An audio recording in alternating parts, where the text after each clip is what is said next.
আমার বাহিনী উন্নত হবে। ঠিক আছে, আজকের যে আন্দোলন এটা আরো অনেক আগে থেকেই আমরা ফিল করেছি। বিশেষ করে আমি চাকরিতে এসেছি 2018 সালে।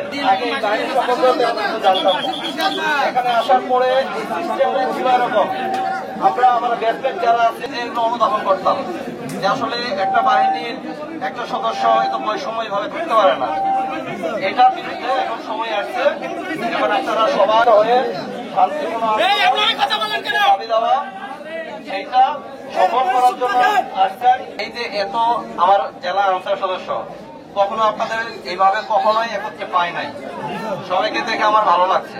এটা আপনাদের পক্ষ হয়ে কথা বলার কিছু না, আমি ব্যক্তিগতভাবে এটা অনুভব করতেছি।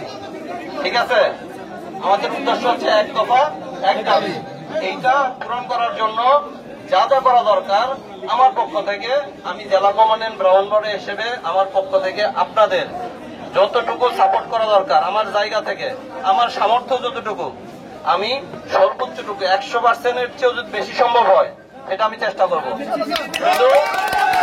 শুধু আমাকে বলবেন যে আমার কি করতে হবে। অবশ্যই অবশ্যই। এখন জানেন যে এইটা হচ্ছে কি এই জাতীয় বিষয়টা, এইটা হেডকোয়ার্টারে আপনাদের প্রতিনিধি গেছে, যারা আছে তাদের কথা বলছে, অলরেডি কর্তৃপক্ষ বিষয়টা জানে। ঠিক আছে, আমরা এর সাথে পুরোপুরি একমত। আমরা চাই যে আমার যদি সুযোগ থাকতো